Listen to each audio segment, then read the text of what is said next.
आज हम रेशम उत्पादन या सेरिकल्चर के विषय में कुछ जानेंगे।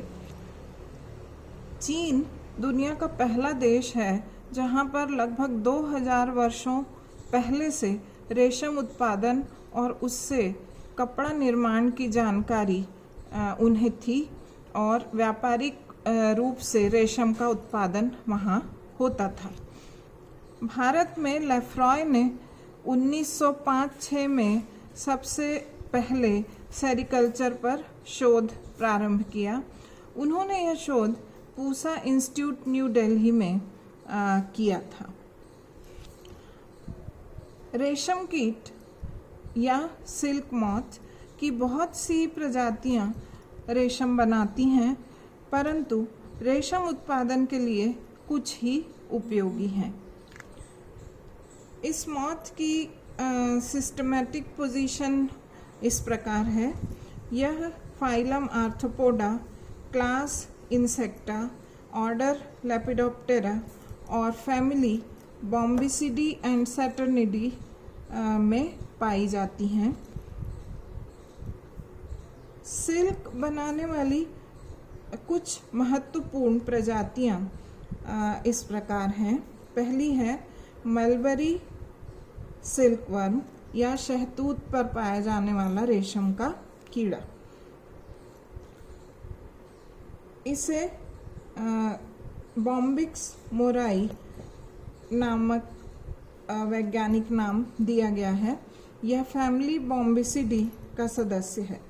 मूलतः यह चाइना की निवासी है, परंतु अब सभी सिल्क प्रोड्यूसिंग कंट्रीज जैसे जापान, भारत, कोरिया, इटली, रूस आदि में इसे व्यापारिक तौर पर पाला जाता है। शहतूत या मलबरी के पत्तों पर पलने वाला यह कीड़ा सफ़ेद रंग का सबसे स्मूथ और नर्म सिल्क बनाता है।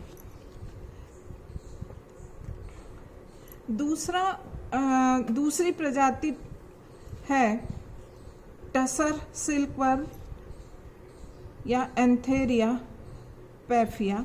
यह फैमिली सैटर्निडी का सदस्य है। इसे सामान्य रूप से कोसा रेशम कीट कहा जाता है। यह भारत, चीन और श्रीलंका में पाला जाता है। इसका लार्वा बेर, ओक और अंजीर के पौधों पर डेवलप होता है।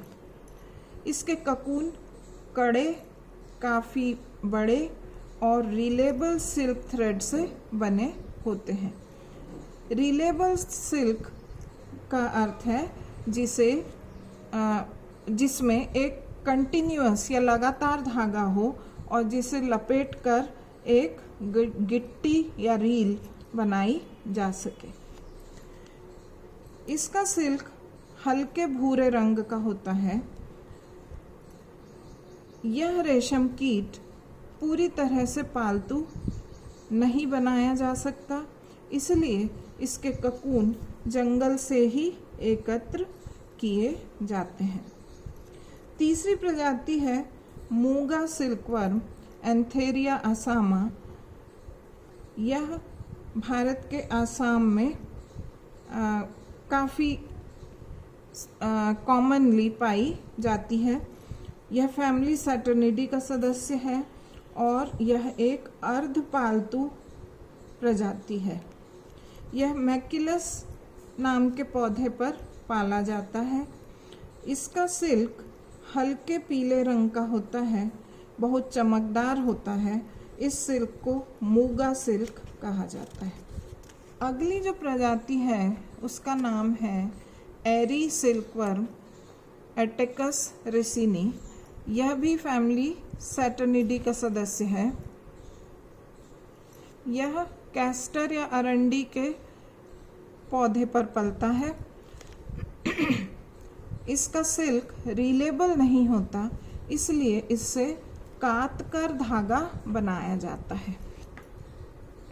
चरखे पर कातकर इससे धागा बनता है। अरंडी सिल्क में बहुत चमक नहीं होती है, परंतु यह काफ़ी मजबूत सिल्क होता है। 5वां है ओक सिल्कवर्म या एंथेरिया पेरिनी। यह भी फैमिली सैटर्निडी का सदस्य है। यह चाइना और जापान में सदियों से पाला जा रहा है।